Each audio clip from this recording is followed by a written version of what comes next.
Covid වසංගත තත්ත්වය ඇති වූාට පසුව එහි දරුණුතම ව්‍යසන අවධියට අපේ රට මුහුණ දීලා තිබෙනවා. පාලකයන් මේ ඇති වී තිබෙන තත්ත්වය පිළිබඳව අදාළ නිසි තක්සේරුවකින් යුතුව නිසි ක්‍රියාමාර්ග සහ තීන්දුව తీරන නොගන්නා බව පෙන්눔 කරමින් තිබෙනවා. ඒ නිසා විශේෂයෙන්ම මේ තත්ත්වය සමාජයට එළිදරව් කරමින් ඒ සඳහා ජනතාව විසින් ගත යුතු තීන්දුව පිළිබඳව දැනුම් දීමත් එම තීන්දුව ගැනීම සඳහා ඉල්ලීම් කිරීමෙන් අරමුණින් තමයි මේ මාධ්‍ය සාකච්ඡාව කැඳවනු ලැබුවේ. මේ ව්‍යසනය කොච්චරද කියනවා නම් මේ වන විට සිකුරාදා දිනේ මරණවලට අනුව සෑම මිනිත්තු 9කටම එක්කෙනෙක් මිය යමින් තිබෙනවා. මේ අපේ රටේ පුරවැසියන් අපේ ආදරණීයන්. ඒ වගේම පසුගිය දින කිහිපයක් පුරාවටම මරණ සංඛ්‍යාව 150 ඉක්මවමින් වාර්තා වෙමින් තිබෙනවා. ඒ සාමාන්‍ය ලෙස ගත්තොත් දෛනිකව වාර්තා වෙන ආසාදිතයින්ගෙන් 5% ආසන්න ප්‍රමාණයක් මරණ වාර්තා වෙමින් තිබෙනවා. එය ඊටමත් භයානක ලෙස මෙම වෛරසය පැතුණු රාජ්‍යයන් හා සංසන්දනය කරලා බලනකොට ඊටත් වඩා වැඩි ප්‍රබල අගයක් දැන් පෙන්눔 කරනවා. ආසාදිතයන් වාර්තා වෙන ප්‍රමාණය හා මරණ වාර්තා වෙන ප්‍රමාණය සංසන්දනය කරලා බලපුවාම 5% ඉක්මවා යන මරණ වාර්තා වෙමින් තිබෙනවා. ආසාදිතයින් 3000කට වඩා වැඩි ප්‍රමාණයක් දෛනික වාර්තා වෙමින් තිබෙනවා. ඒ වගේම ලංකාවේ රෝහල් පද්ධතියෙන් ආණ්ඩුව විසින් දැනුම් දී තිබෙනවා 50%ක් හරි අඩකට ආසන්න ප්‍රමාණයක් හරි අඩක් මෙම කොවිඩ් මර්ධන වැඩ කටයුතු සඳහා උපයෝග කරගන්න කියලා. ඒකෙන් කියන්නේ මොකක්ද? අපේ සාමාන්‍ය ගත්ත සෞඛ්‍ය පද්ධතිය අපේ රටේ රෝගීන්ට ප්‍රමාණවත් නොවන සෞඛ්‍ය පද්ධතියක් තිබුණේ. ඒකෙන් 50%ක් කොවිඩ් ආසාදිතයන් සඳහා පමණක් වෙන් කරන්න ගියපුවාම අනෙක් රෝගීන්ට ඇතිවිය හැකි තත්ත්වය කුමක්ද? අපේ සෞඛ්‍ය පද්ධතිය කොවිඩ් සඳහා පමණක්ම මෙහෙවන සෞඛ්‍ය පද්ධතියක් බවට පත්වීමේ අනතුරු තිබෙනවා. ඒ වගේම මේ වන විට වාර්තා වෙමින් තිබෙනවා සමහර බෙහෙත් වර්ග විශේෂයෙන්ම නියමෝනියා තත්ත්වයේදී පාවිච්චි කරන ටොසිලිසුමැබ් කියන ඖෂධය ඊයේ හවස සිට කොළඹ ජාතික රෝහලේ හිග වී තිබෙන බව. ඒ ඖෂධ හිගයක් මතුවෙමින් තිබෙනවා. ඊළඟ ගත්තොත් සෞඛ්‍ය කාර්ය මණ්ඩල විශාල ප්‍රමාණයක් හෙදියන් වෛද්‍යවරුන් හා අනිකුත් කාර්ය මණ්ඩල විශාල ප්‍රමාණයක් අද ආසාදිතයන් බවට පත් වෙමින් තිබෙනවා. ඒ කියන්නේ අපේ සෞඛ්‍ය යාන්ත්‍රණය එක පැත්තකින් රෝහල් පද්ධතියේ ධාරිතාව 50%කට කොවිඩ් රෝගීන්ට වෙන් කිරීම, ඖෂධවල ඇති වී තිබෙන හිගය සහ කාර්ය මණ්ඩල වලට ඇති වී තිබෙන ආසාදිත තත්ත්වයේ හේතු කොටගෙන මුළු සෞඛ්‍ය අංශම කඩා වැටීමේ අනතුරකට මේ මොහොත වනකොට අපේ රට මුහුණ දෙමින් තිබෙනවා. ඒ වගේම මේ සඳහා විශාල භූමියේ කාර්යභාරයක් කරන මහජන සෞඛ්‍ය පරීක්ෂකවරු විශාල ප්‍රමාණයක් මේ රෝගීට ගොදුරු වෙලා තිබෙනවා. ඒ නිසා සෑම පැත්තකින්ම පෙන්눔 කරමින් තිබෙන්නේ ඊටමත් අනතුරුදායක තැනක අපේ රටේ ජනතාවත් අපේ රටත් දැන් හෙලා තිබෙන බව. ලෝක සෞඛ්‍ය සංවිධානය ඉදිරිය පිළිබඳ පුරෝකථනය කරනවා. ඔවුන්ගේ පුරෝකථනයන් අනුව මේ සැප්තැම්බර් මාසයේ සිට මරණ සංඛ්‍යාව 220 ඉක්මවන බවත් දෙසැම්බර් අග වෙනකොට 15000 අතර අවම වශයෙන් 15000ක් උපරිම වශයෙන් 30000 අතර මරණ ප්‍රමාණයක් සිදුවිය හැකි බව වාර්තා කරලා තිබෙනවා. ඒ නිසා තිබෙන තත්ත්වය අති භයානකයි. ඇතිවිය හැකි තත්ත්වය පිළිබඳ ඇති වී තිබෙන පුරෝකථනයන් ලෝක සෞඛ්‍ය සංවිධානයේ මෙම පුරෝකථනයන් සකස් කරනු ලැබුවේ අපේ රටේ ජ්‍යෙෂ්ඨතම විශේෂඥ වෛද්‍යවරුන් පබා පලිය වඩන වෛද්‍යතුමිය ඇතුළු කණ්ඩායම්, ඒ වගේම ලෝක සෞඛ්‍ය සංවිධානයේ විශේෂඥ කණ්ඩායම් එකතු වෙලා තමයි මේ වාර්තාව සකස් කරනු ලැබුවේ. ඒ වාර්තාව විසින් අපිට පෙන්눔 කරන ලබන දිශාවත් මේ තත්ත්වය තවත් වර්ධනය වෙන, බිහිසුණු වෙන මාරාන්තික ස්වභාවයක් දක්වා වර්ධනය විය හැකි බව අනතුරු වංගවා තිබෙනවා. ඒ නිසා මොකද්ද කරලා තිබෙන්නේ? මේ පිළිබඳ උනන්දුවක් දක්වන වගකීම් සහිත සියලු ආයතනයන් රජයට දැනුම් දෙමින් තිබෙනවා ගත යුතු ක්‍රියාමාර්ග පිළිබඳව. අපි දන්නවා ශ්‍රී ලංකා වෛද්‍ය සංගමය, එහි විශේෂඥ වෛද්‍ය පද්මා ගුණරත්න මැතිතුමිය, එතුමිය පහුගියදා මෙහි තිබෙන මාරාන්තික ස්වභාවයත් මේ පැතිරෙන ආකාරයත් පිළිබඳ සැලකිල්ලක් කොට අවම වශයෙන් ඇඳිර් නීති ක්‍රියාමාර්ගයකටවත් අපි යන්නේ නැත්නම් මේ ව්‍යසනය වළක්වා ගන්න බැරි බව එම සංගමය විසින් ප්‍රකාශ කරා. ඒ වගේම අපේ රටේ විශේෂඥ වෛද්‍යවරුන්ගේ සංගමය, ඒ සභාපති ලක්කුමාර පනාන්දු, ඔහුත් මෙම තත්ත්වය පැහැදිලි කරමින් රට වැසිය යුතුයි කියන යෝජනාව ආණ්ඩුවට ඉදිරිපත් කරා. ඒ වගේම රජයේ වෛද්‍ය නිලධාරීන්ගේ සංගමය ඔවුන්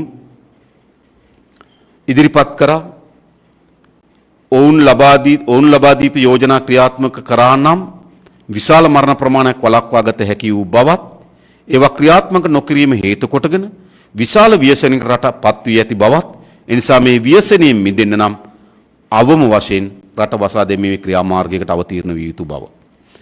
ඒ වගේම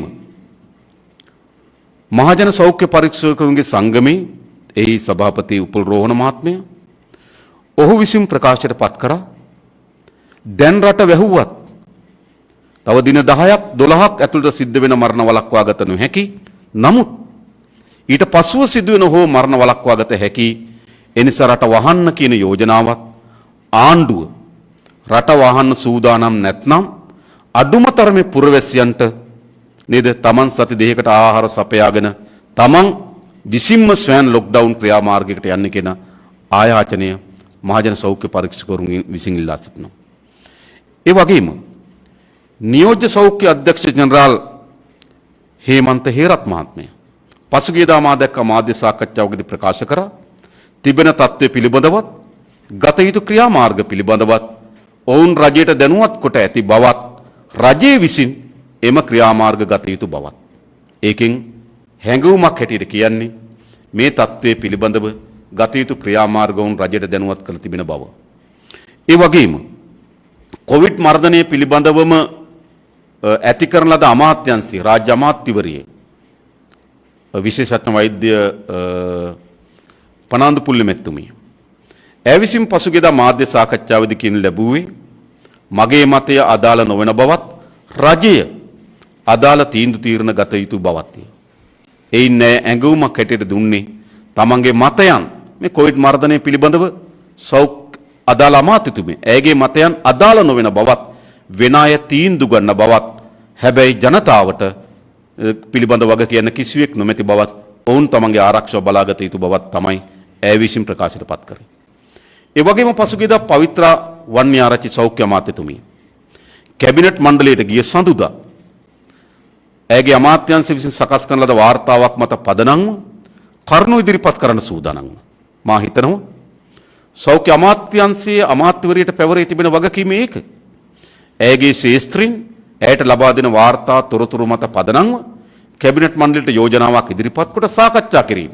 නමුත් පවිත්‍රා අමාත්‍යවරිය යෝජනාව ඉදිරිපත් කරන්නවත් ගෝඨාභය රාජපක්ෂ ජනාධිපතිවරයා ඉඩකඩ ලබා දුන්නේ නැහැ. ඇයට ඒ නතර කරන ලෙසත් යම් අවශ්‍යතාවයක් තියෙන වෛද්‍යවරුන් ඇවිත් ඔහුව මුණ ගැසෙන ලෙසත් ඔවුන්ට ඔහු පැහැදිලි කරන්න සූදානම් බවක් තමයි එම කැබිනට් මණ්ඩල සාකච්ඡාවේදී ප්‍රකාශයට පත් කරේ. ඒ වගේම පසුගියදා අග්‍රාමාත්‍යවරයා මා දැක්ක මාධ්‍ය වාර්තා කරලා තිබුණා පන්සලක හාමුදුරන් වහන්සේ නමක් ලෙස හාමුදුරන් වහන්සේ නමකට නායක හාමුදුරන් වහන්සේ නමකට ප්‍රකාශයට පත් කරා කියලා පහුගිය 12 වෙනිදා සංචරණ සීමාවෙන් ඔබට යන දැඩි නීතිමය ක්‍රියාමාර්ග මේ වෙනුවෙන් ගත යුතුයි කියන එක. ඒතර අග්‍රාමාත්‍යවරයා එවැනි අදහසක් කියනවනම් සෞඛ්‍ය අමාත්‍යතුමිය එවැනි අදහසක් කියනවනම් කොවිඩ් මර්ධනය පිළිබඳ අමාත්‍යතුමිය එවැනි අදහසක් කියනවනම් සෞඛ්‍ය ශාස්ත්‍ර අදාළ සියලු සංවිධාන නේද වෛද්‍යවරුන්ගේ සංගමය විශේෂඥ වෛද්‍යවරුන්ගේ සංගමය ශ්‍රී ලංකා වෛද්‍ය සභාව ලෝක සෞඛ්‍ය සංවිධානය මේ සියලු දෙනා මෙවැනි අනතුරුදායක තත්ත්වයක් තිබෙන බවත් ඒ නිසා සංචරණ සීමා දැඩි කළ යුතු බවත් රට වසා තැබිය යුතු බවත් සමහර ඇඳිර් නීති දැමිය යුතු බවත් ප්‍රකාශයට පත් කරමින් තිබෙනවා. එයින් කියන්නේ කුමක්ද? මේ ශාස්ත්‍රය පිළිබඳ අවධානය තිබෙන අවබෝධය තිබෙන කණ්ඩායම්ගේ මතය ඒක. හැබැයි ඒ වෙනුවට ජනාධිපතිවරයා විශ්වාසය තබන්නේ කුමක් කරේද? ජනාධිපතිවරයා විශ්වාසය තබන්නේ සමාජයේ සිද්ධ වෙන කැළඹිලි ස්වභාවයේ මතින් මතුවෙන තොරතුරු හෝ අදාළ ආයතනයන් විසින් ලබා දෙන තොරතුරු හෝ අදාළ වගකීතු ශාස්ත්‍ර විසින් ඉදිරිපත් කරන ලද කරුණු හෝ නොවේ. ජනාධිපතිවරයා මුළුමනින්ම සැලකිලිට භාජනය කරනු ලබන්නේ රාජ්‍ය බුද්ධි සේවාව විසින් ලබා දෙන ලද තොරතුරු මත පදනම්ව පමණයි. එනිසා ඔහුගේ සියලු තීන්දුව තීරණ ගැබ්වී තිබෙන්නේ රාජ්‍ය බුද්ධි සේවාව විසින් ලබා දෙන තොරතුරු මත පදනම්ව බව දැන් පැහැදිලි. ඒ නිසා තමයි පසුගියදා කොවිඩ් මර්ධනය පිළිබඳ කාර්යසාධක බලකාය රැස් වුණාම මාධ්‍යවේදීන් මේ රටේ පුරවැසියන් සෞඛ්‍ය ශාස්ත්‍ර විශාල අය බලාපොරොත්තුෙන් හිටියා යම් දැඩි සංචරණ සීමාවන් සඳහා අවශ්‍ය වෙන තීන්දුව තීරණ ගනිවි කියලා. හැබැයි ඒ වෙනුවට ඔහු විසින් ගනු ලැබූ තීන්දුව කුමක්ද? මේ ව්‍යසන තත්ත්වයේ තීරුම් අරගෙන හෝ මේ ව්‍යසන තත්ත්වයේ මැඩ පැවැත්වීම සඳහා හෝ උපයෝගී වෙන බලපෑමක් වෙන තීන්දුව නෙවෙයි ඔහු ගනු ලැබුවේ. ඔහුගේ කාර්යසාධක බලාකාය එක විට කියනවා උත්සව විවාහ උත්සව සඳහා 150 දක්වා සීමා කරනවා. ඔන්න කාර්යසාධක බලකාය එක තීරණය. ඊළඟ තීරණයක් බවට පත් කරනවා පළාත් අතර සංචරණ සීමා යලි පැනවීම. මා දන්නේ නැහැ. පළාත් අතර සංචරණ සීමා වැදගත් වෙන්නේ යම් හෝ වෛරසයක් එහෙම නැත්නම් මාරාන්තික ඩෙල්ටා ප්‍රභේදය එක පළාතක පමණක් සීමා වෙමින් තිබෙනවා නම් එය අනෙක් පළාතට යාම වළක්වා ගැනීම වෙනුවෙන්. නමුත් දැන්ට වාර්තා වෙමින් තිබෙනවා රට පුරා මේක ව්‍යාප්ත වෙමින් තිබෙන බව. ඒ නිසා පළාත් සංචරණ සීමාවන්ගේ ඇති ඵලය කුමක්ද? හැබැයි ඒක තමයි ඔහුගේ තීන්දුව වන්නේ. ඊළඟ ඔහුගේ තීන්දුව වන මොනවද? එන්නත්කරණය. ඒක හොඳයි. නේද? එන්නත්කරණය. ඒ නිසා මා දැක්ක සියලු දෙනාම එන්නත්කරණය කළ යුතු බවත් එන්නත් කාඩ් එක නැතුව රටෙන් සැප්තැම්බර් මාසේ 15 වෙනිදාගෙන් පසුව එළියට බහින්න ඉඩ නොදෙන බවත් ප්‍රකාශ කරා. ඒක ගැනත් මා යමක් කිය යුතුයි. අපේ රටේ එන්නත්කරණය ජනතාව ප්‍රතික්ෂේප කරනවද නැහැ. මා දැක තිබෙනවා ලෝකයේ සමහර රටවල් එක්ක ආගමික මූලධර්ම මත එහෙම නැත්නම් වෙනත් හේතුන් මත එන්නත ප්‍රතික්ෂේප කරනවා. අපේ රටේ එහෙම එකක් නැහැ. අපේ රටේ ජනතාව ආණ්ඩුව විසින් මේට සුදුසු යෝග්‍ය ඖෂධය කුමක්ද කිව්වත් එය පොරබදා ගන්න පෙළඹුණු ජනතාවක් ඉන්නේ. ඔබට මතක ඇති පහුගියදා රාජ්‍ය අනුග්‍රහය සහිතව දේශීය වෛද්‍ය අමාත්‍ය සිසිර ජයකොඩි ඔහු හඳුන්වා දෙනු ලැබුවා කෑගල්ලේ ධම්මික පැණිය. ඒ සෞඛ්‍ය අමාත්‍යතුමිය පානය කරනවා. එය කතානායකවරයා පානය කරනවා. ඒට පෞද්ගලික නාලිකාව විශාල ප්‍රචාරයක් ලබා දෙනවා. ඒ මත මොකද කරේ? ජනතාව රැස් කකා පොදි බැඳගෙන එම ධම්මික පැණිය පසුපස ගිය බව අපි දැක්කා. එයි ආණ්ඩුව විසින් රාජ්‍ය අනුග්‍රහය සහිතව මේට විසඳුම පැණියක් ලෙස ප්‍රවර්ධනය කරනකොට ජනතාව පැණිය පස්සේ ගියා. ඒ වගේම අපිට මතකයි ITN නාලිකාවේ ඒ සභාපතිවරයා ඇතුළු කණ්ඩායම විශාල ප්‍රචාරයක් ගෙනිච්චා මේට සුදුසු රාවණා පැණිය කියලා. එය රාවණා පැණිය උත්සවයකුත් පැවැත්වුවා මාට මතක විදිහට ITN නාලිකාව. අන්න ඒ රාවණා පැණිය පස්සේ ජනතාව යන්න පටන් ගත්තා. ඒ රාජ්‍ය නාලිකාවක් ඒ රාජ්‍ය අනුග්‍රහයක් සහිතව දෙන්න නිසා. එහෙනම් ජනතාව ඖෂධ හෝ වැක්සින් ප්‍රතික්ෂේප කරේ නැහැ. ඒ විදිහටම ඔබට මතක ඇති. ඖෂධ පිළිබඳ අමාත්‍ය චන්න ජයසුමන මහත්මයා ඔහු විසින් ප්‍රකාශ කරා මේකට යෝග්‍ය සුදර්ශන පැණිය. ඒ නිසා ජනතාව සුදර්ශන පැණිය පස්සේ හඹාගෙන ගියා. පසුව වැක්සින් එක ගෙනාවා.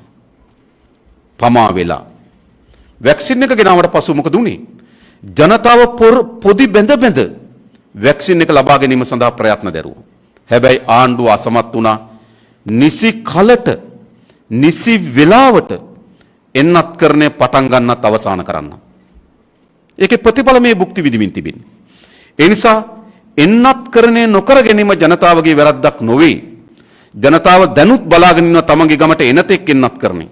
සෑම පුරවැසියෙක්ම පෝලිම් වල පැය 5-6 රස්තියාදු වෙමින් මේ එන්නත ලබා ගැනීම සඳහා ප්‍රයත්න දරමින් තිබෙනවා. ඒ නිසා ජනතාව එන්නත් කරන ලබා ගන්න නැත්නම් ඒ ජනතාවගේ වැරද්දක් නොවන බව හමුදාපතිවරයා ජනාධිපතිවරයාත් මතක තබා ගත යුතුයි. ඒ වගේම එන්නත් කරන්නේ සලස්මක් ඇදුවා. මා දැක්කා දැන්ට ඉදිරිපත් වෙන වාර්තාවන් අනුව අපේ මරණ ප්‍රමාණයෙන් 75කට අධික ප්‍රමාණයක් අවුරුදු 60ට වඩා වැඩි අය. ඒ නිසා ලෝකේ පුරාම එන්නත් කරන වැඩපිළිවෙලක් හැදුවා.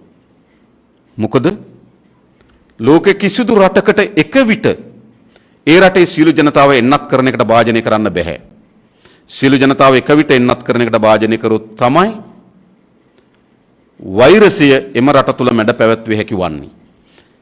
හැබැයි එවැනි එක විට එන්නත් කරන එකට භාජනය කරන්න බෑ.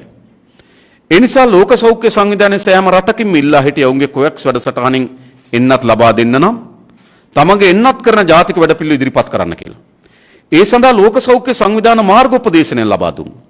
ඉතින් ලෝක සෞඛ්‍ය සංවිධානයේ මාර්ගෝපදේශනයන් හා අපේ රටේ විශේෂඥ වෛද්‍ය කණ්ඩායම්ගේ එකතුවෙන් මෙම එන්නත් කරන ජාතික වැඩපිළිවෙළ හදලා පහුගිය ජනවාරි මාසේ 18 වෙනිදා ලෝක සෞඛ්‍ය සංවිධානයට බාර දෙන්න ලැබුවා.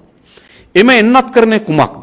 එකක් එම ජාතික වැඩසටහනේ තිබුණේ සෞඛ්‍ය කාර්ය මණ්ඩල ප්‍රමුඛ කරගෙන මේට මැදිහත් වෙන කාර්ය මණ්ඩල ප්‍රමුඛ කරගත යුතුයි.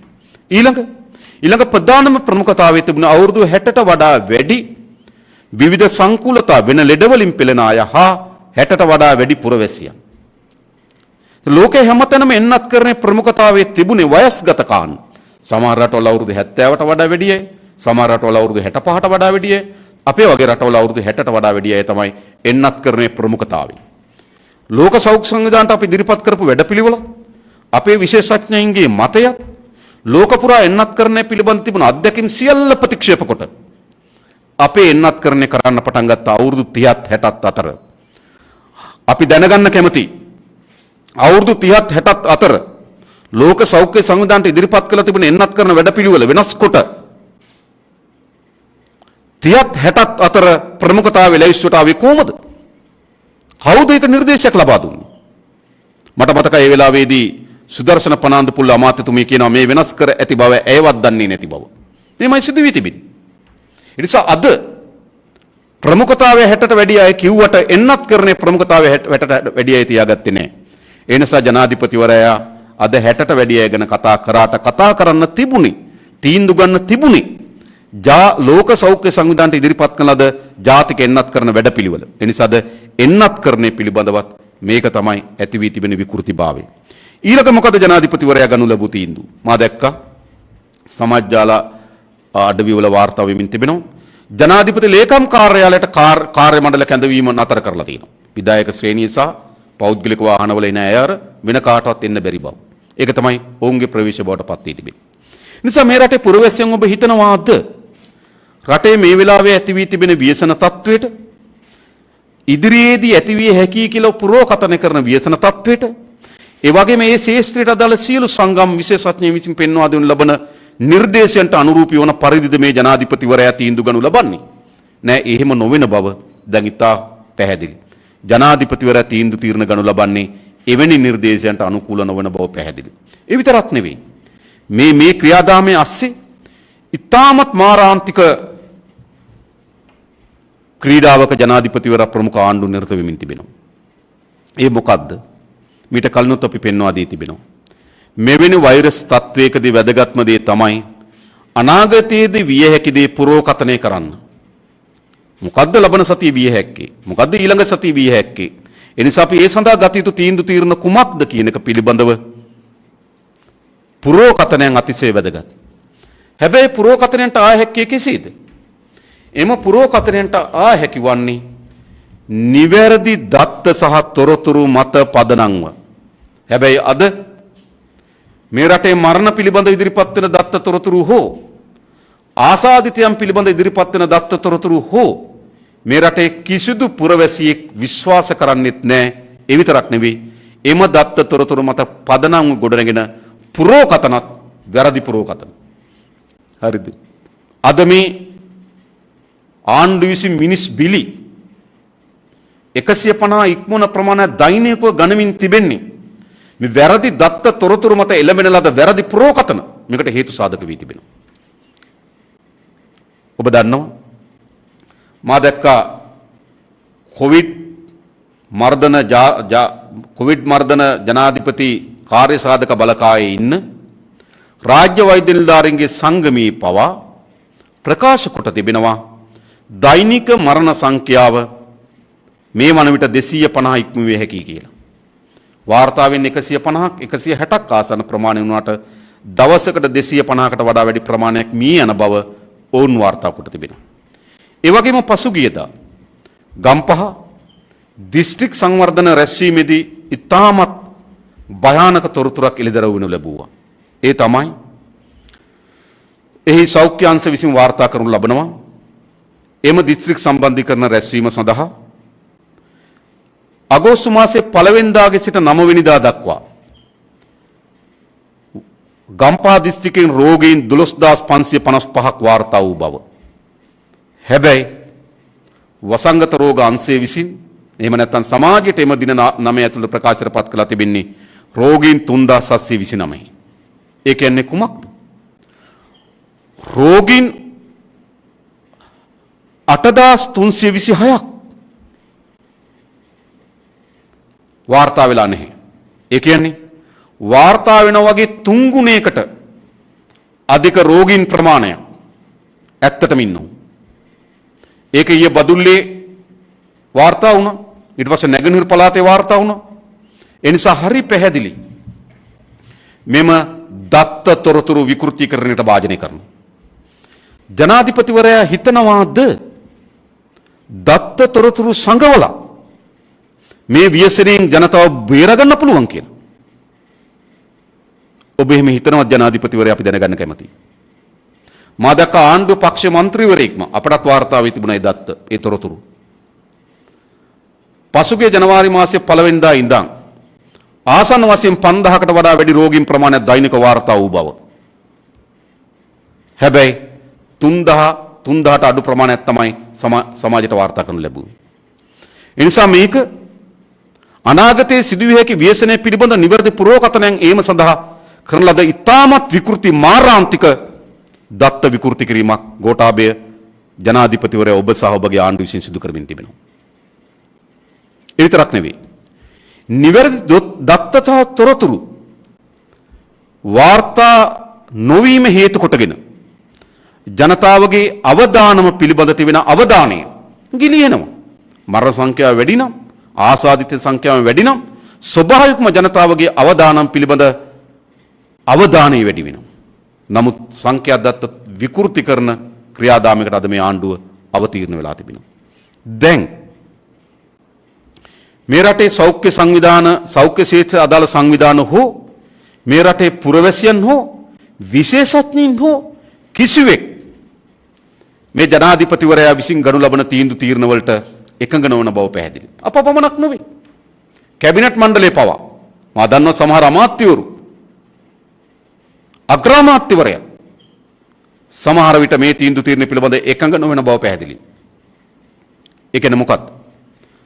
තනි පුද්ගලයෙක් සහයට හමුදාපතිවරයා සමග තනි පුද්ගලයෙක් අපේ රටේ මුළු ජීවිතත් අවධානයකට හෙළමින් මාරාන්තික ක්‍රීඩාව මාරාන්තික ව්‍යසනයක් ඇති කරමින් මේ ජනාධිපතිවරයා ඉන්නවා. ඒ නිසා අපි ජනාධිපතිවරයන් ඉල්ලා හිටින්නේ ඔබ මතක තබා ගත යුතුයි. මේ රටේ පුරවැසියන් ඔබට ඡන්දෙ දී මේ රටේ පාලකයා බවට ඔබ තෝරාපත් කරගෙන තිබෙනවා. හැබැයි ඒකෙන් ඔබ හඟවන්න එපා.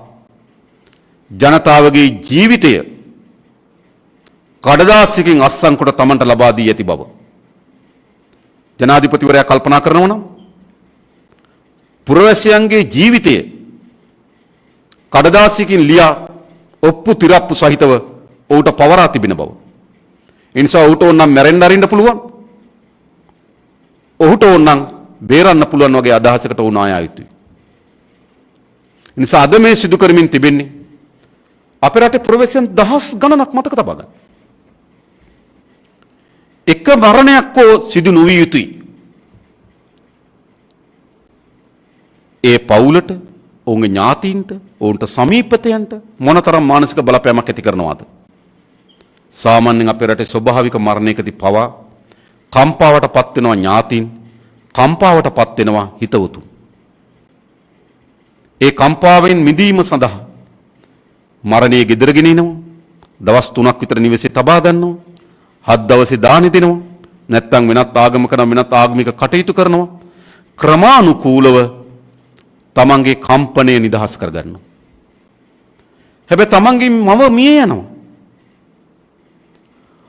අවුරුදු 30ක් 40ක් 50ක් තමන්ව බලාගත්තු, තමන්ට ආදරය කරපු තමන්ගේ මව මිය යනවා. හැබැයි මල සිරුරක් දකින්න විදියක් නැහැ. භූමි දාන කරේ කොතනද කියනවත් අහන්න විදියක් නැති. තමන්ගේ දරුවන් මිය යනවා. තමන්ගේ ආදරණීය බිරිඳ මිය යනවා. මොකද්ද මේ සිදු වී තිබෙන්නේ? දහස් ගණනක් මේ ලෙස මිය යමින් තිබෙනවා. 5000 ඉක්මවපු මරණ සංඛ්‍යාවක් අද සිදු වී තිබෙනවා. රාජ්‍ය වෛද්‍ය නිලධාරීන්ගේ සංගමය කියන ඔවුන්ගේ යෝජනා ඉදිරිපත් කරන 80ක් බේර ගන්න තිබුණා කියලා. එහෙනම් ඒ 80ම කියන ඝාතන, ඒ ඝාතන වලට වග කිය යුතු වන්නේ ජනාධිපතිවරයා. ඒ නිසා මේවා ස්වභාවික මරණ නොවේ. ජනාධිපතිවරයා විසින් මෙම ව්‍යසනයකදී ගත තීන්දුව තිබෙනවා. එකක්, විශේෂම වෛරස් වැනි රෝගයකදී නිවැරදි තීන්දුව නිසි වේලාවෙදී ගත යුතුයි. ඒකයි වැදගත්කම තියෙන්නේ. එම තීන්දුව පසු වෙලා අරගෙන ඇති පළක් නැහැ. එම තීන්දුව ඒ වෙලාවේ ගත්තොත් තමයි ව්‍යසනයේ මග හරව ගන්න පුළුවන්කම තිබෙන්නේ. ඒ තීන්දුව පසුව අරගෙන එම ව්‍යසනයේ මග හරව ගැනීමට හැකියාවක් ලැබෙන්නේ නැහැ. ඒ නිසා අපි කවුරුත් දන්නවා 20 වෙනි සංශෝධනයේ සම්මත කර ගැනීම වෙනුවෙන් නිවර තීන්දුව නිසි පරිදි ගත්තේ නැහැ. 20 වෙනි සංශෝධනයේ සම්මත වෙන තෙක් රට ඇරලා තිබ්බා. හැබැයි මරණ ප්‍රමාණයක් අපිට අඩු කරගන්න හැකියාව තිබුණා. ඊට දින ගණනාවකට පෙර ඒ තීන්දුව ගත්තා නම් 20 සම්මත කරගෙන පසුව තමයි ඒ තීන්දුව වලට එළඹෙන්නේ. ඊළඟ ඔබ දන්නා පෝර්ට් සිටි පනත. පෝර්ට් සිටි පනත සම්මත කර ගැනීම දක්වා පාර්ලිමේන්තුව විවෘතව තබා ගන්න ඕන, රට විවෘතව තැබුවා. ඒ නිසා නිසි පරිදි ඒ තීන්දුව ගනු ලැබුවේත් නැහැ පෝර්ට් සිටි පනත හේතු කොටගෙන. ඒ වගේම අපි දැක්කා ඩෙල්ටා ප්‍රභේදයේ මාරාන්තික ප්‍රභේදයක් බවත්. එය අප්‍රේල් මාසෙ වෙනකොට රට තුළට ඇතුල් වී තිබෙන බවත්. ඊට වහාම ක්‍රියාමාර්ග ගත යුතු බවත් හඳුන්වා දී තිබියදී නිසි පරිදි තීන්දුව ගනු ලැබුවේ නැහැ. ඒ නිසා ජනාධිපති ඔබ මේ මරණයන් අවම කර ගැනීම සඳහා නිසි තීරණ නිසි වේලාවේදී නොගැනීමේ ප්‍රතිවිපාකවලට අපේ රටේ පුරවැසියන් මුහුණ දී තිබෙනවා. අදත් එහෙමයි. මේ නිශ්චිත මොහොතේ මේ සියලු විශේෂන්ත කණ්ඩායම් ලබා දෙනු ලබන නිර්ණායකයන්ට යටත්ව අද තීන්දුව ගත්තත් තව දින 10ක් විතර යනතෙක් මරණ ප්‍රමාණය අඩු කරගන්න බෑ. අද තීන්දුව බලපාන්නේ තව දින 10කට පසුව මරණ ප්‍රමාණය අඩු කර ගැනීම වෙනුවෙන් විතරයි. අද තීන්දුව ගැනීම හරහා අද සිදුවන මරණ ප්‍රමාණය අඩු කරගන්න බෑ. හෙට සිදුවන මරණ ප්‍රමාණය අඩු කරගන්න බෑ. හැබැයි අඩුම තරමේ තව දින 10කට සති 2කට පසුවත් අඩුම තරමේ සිදුවෙන මරණ ප්‍රමාණය අවම කරගත හැකි දැන් තීන්දුව ගත්තොත්. ඒ නිසා මොකද්ද ඔබ මේ ප්‍රමා කරමින් පෙන්눔 කරමින් තිබෙන්නේ? මෙතෙක් තීන්දුව නොගැනීම හේතු කොටගෙන මේ දින කීපය පුරාවටම සිය ගණනක් මිය යමින් තිබෙනවා. අද මෙම තීන්දුව ගන්නේ නැත්නම් තව දින 10කට 12කට පසුව තවත් සිය ගණනක් මිය යනවා. එහෙනම් එම මරණවල වගකීම ඔබට නැද්ද? එම මරණවල ඝාතනයන්ගේ වගකීම ඔබට නොපැවරෙන්නේද? එනිසාම සමූහ මිනිස් ඝාතනය පිළිබඳව වගකීමෙන් ඔබට මිදෙන්න බෑ. ඇයි? මා දන්නවා මේක ආණ්ඩු සාමූහික තීරණයක් නොවේ. මේක සෞඛ්‍ය අංශ විසින් ලබා දෙන ලබන තීන්දුවක ප්‍රතිඵලයක් නොවේ. මේක සෞඛ්‍ය ශාස්ත්‍ර දල වෘත්තීන් ඒ සංවිධාන වලින් ලබා දෙන ලබන තීන්දුවක් නොවේ. ලෝකේ පුරාවටම ලෝක සෞඛ්‍ය සංවිධානයේ සෑම රටකටම යම් මාර්ගෝපදේශන ලබා දෙනවා. ලෝක සෞඛ්‍ය සංවිධානය විසින් ලබා දෙන ලද තීන්දුවක ප්‍රතිඵලයක් නොවේ. මේ ඔබගේ අත්නෝමතික උද්දච්ච තීන්දුවක ප්‍රතිඵලයක්. ඒ නිසා මෙම සිදුවන සමූහ මිනිස් ඝාතනයන්ගේ වගකීමෙන් ඔබට මිදින්න බෑ. ඔබට වගකිය යුතුයි. මට මතකයි අපි කුඩා කාලේ පාසල් යනකොට අපේ පාසල් බිත්තියේ ලියලා තිබුණා වැකි කීපයක්. එක වැකියක් මට තමයි තිබුණා. දන්නා බව දන්නා උගතෙකි ඇසුරු කරනු. ඔහු දන්නවා දන්නා බව දන්නවා උගතෙක් ඇසුරු කරන්න කියලා. නොදන්නා බව දන්නා ඔහු දන්නේ නැහැ. හැබැයි දන්නේ නැති බව දන්නවා. නොදන්නා බව දන්නා නූගතෙකි උගන්වනු කියලා. එයාට උගන්වන්න පුළුවන්. හැබැයි තව වැකියක් තිබුණා. නොදන්නා බව නොදන්නා මෝඩයෙකි මගහරිනු කියලා. ජනාධිපතිවරයා ඔබ ඇතුළත් වෙන්නේ තුන්වෙනි කාණ්ඩෙට. නොදන්නා බව නොදන්නා. ඔබ නිහතමානීනේ. ඔබ අනිකහට ඇහුම්කන් දෙන්න සූදානම් නැහැ. මට මතක් වෙනවා හිට්ලර් තමන්ගේ යුද්ධය අවසන් පරාජයේදී ඒ සේනාංක භාරව හිටපු හමුදා නිලධාරීන් ඒ සේනාංක විදවැටෙන බව වාර්තා කරනකොට ඒ කිසිවෙකුට ඇහුම්කන් දෙන්න හිට්ලර්ගේ මනස සූදානම් වුණේ නැහැ. ඔහු කැමැත්තෙන් හිටියේ ඔහුට කැමැති ප්‍රකාශ ඇසීමට විතරයි. ඔහුට අකමැති ප්‍රකාශය යම් කඳවුරක් බිඳවැටෙන ප්‍රකාශයක් ඔහුට ආවොත් ඔහු පෙළවා දමනවා. එහෙම තමයි කැබිනට් මණ්ඩලයේ පවිත්‍ර නිහඬ කරන්නෙත් ඒ විදිහට. එදා හිට්ලර් නොසන්සුන් වුණා වගේ. එදා හිට්ලර් තමන්ගේ පරාජයේ ව්‍යසනයේ තොරතුරු වාර්තා වෙනවා වෙනුවට ජයග්‍රහණයේ තොරතුරු ඉල්ලා හිටියා වගේ. අද ඔබ ඉදිරියේ කිසි නිලධාරියෙක් කතා කරන්නේ නැහැ. තොරතුරු ඉදිරිපත් කරන්නේ නැහැ. ඔබ කැමති ඔබට කැමති විතරක් කතා අහන්න. ඔබ කැමති ඔබට කැමති විතරක් තොරතුරු අහන්න. ඒක තමයි නොදන්නා බව නොදන්නාකම. ඒ නිසා මේ ව්‍යසනයේ මූලික වග උත්තරකරුවෙකින් ඔබට නිදහස් වෙන්න බෑ ජනාධිපතිතුමනි. අපි කැමති වුණත් අකමැති වුණත් ඔබ මේ නිශ්චිත මොහොතේ අපේ රටේ පාලකයා. ඔබට තමයි මේ බලතල පැවරී තිබෙන්නේ. ඒ බලතල ඔබ මුළුමනින්ම රට ව්‍යසනයක් දිශාවට ගෙන යන තමයි උපයෝග කරගෙන තිබෙන්නේ. 20 වෙනි සංශෝධනය සම්මත කර ගැනීම හරහා එවැනි ඒකාධිකාරී බලරු විහුවක් ඔබ අතර අත්පත් කරගත්තා. හැබැයි ඒවාද උපයෝග කරගෙන තිබෙන්නේ කුමක් වෙනුවෙන්ද? ජනතාව මරණයෙන් බේරා ගැනීම වෙනුවෙන් නෙවෙයි. ජනතාව මරණයේ ගිලිටීනියට මරණයේ දංගෙඩියට තල්ලු කිරීමේ දිශාවට තමයි ඔබගේ සියලු බලතල උපයෝග කරගෙන තිබෙන්නේ. ඒ නිසා තවදුරටත් ජනාධිපති ඔබ මේ රටේ පුරවැසියන්ගේ ජීවිත පිළිබඳව වගකීමක් දරන කෙනෙක් නොවේ. ඔබ මේ රටේ පුරවැසියන්ගේ ආරක්ෂාව පිළිබඳව වගකීමක් දරන කෙනෙක් නොවේ. ඔබ ඔබටම ආවේනික වූ ලෝකයක ජීවත් වෙනවා. ඔබටම ආවේනික වූ සිහින ලෝකයක් ඔබ අත්පත් කරගෙන තිබෙනවා. රටේ සිදුවෙමින් තිබෙන මහා ව්‍යසනය ඔබට ඇහෙන්නේ නැහැ. ඒ අම්මාවරුන්ගේ කෙඳිරිය, ඒ පුරවැසියන්ගේ වේදනාව, ඒ විශේෂඥයන්ගේ විශේෂඥ හඬ කිසිවක් ඔබට ඇහෙන්නේ නැහැ. ඔබ විසින්ම හදා ගන්න ලද සීන මාලිගාවක ජීවත් වෙමින් තිබෙනවා. එහි ප්‍රතිවිපාක මේ රටේ පුරවැසියන් අත්විඳින්න තිබෙනවා. ඒ නිසා තවදුරටත් මා මේ රටේ පුරවැසියන් ඉල්ලන්නේ අප පක්ෂයක් විදිහට මේ රටේ පුරවැසියන් ඉල්ලන්නේ තවදුරටත් ඔබගේ ජීවිතය පිළිබඳව ඔබගේ ආරක්ෂාව පිළිබඳව මෙම පාලකයාගෙන් හෝ මෙම පාලනයෙන් බලාපොරොත්තු වෙන්න එපා. තවදුරටත් කිසිසේත්ම ඔබගේ ජීවිතය පිළිබඳ වගකීම හෝ ඔබගේ ආරක්ෂාව පිළිබඳ වගකීම හෝ මෙම පාලකයාගෙන් සහ මෙම පාලනයෙන් බලාපොරොත්තු වෙන්න එපා. සිය ගණනක් මේ යමින් තිබීදී දෛනිකව ඇස්කන් පේන්නේ නැහැ වගේ නේ, ඇස් පේන්නේ නැහැ, කන් ඇහෙන්නේ නැහැ වගේ පාලකයෙකුට ඉන්න පුළුවන් නම් ඔහු මොනතරම් මුග්ධ කුරිරු තෙතමනයක් නැති පාලකයෙක්ද? වියලි ලී කැබැල්ලක් වගේ පාලකයෙක්. මේකයි සිද්ධ වී තිබෙන්නේ. ඒ නිසා දැන් පුරවැසියන් තමන්ගේ ආරක්ෂාව පිළිබඳ ගත යුතු සීල ක්‍රියාමාර්ග වලට අවතීර්ණ වෙන්න කියලා අපි ඉල්ලා හිටිනවා.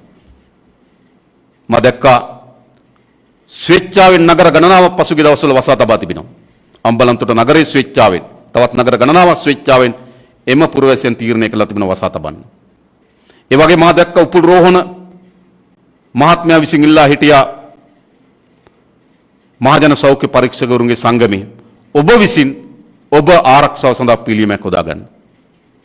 ඒ වගේම මා දැක්ක ජයරාජ් පනාන්දුපුල්ලේ සමාවෙන ඒ පනාන්දුපුල්ලේ අමාත්‍යතුමිය ඇවිල්ලා හිටියා තමන්ගේ ආරක්ෂාව තමන් අනුගමනය කරන්න ඔබ පිළිබඳ වගකීම කිසිවෙකුට බාර දෙන්න එපා. අද එතෙන්ට අවිලා තිබෙනවා.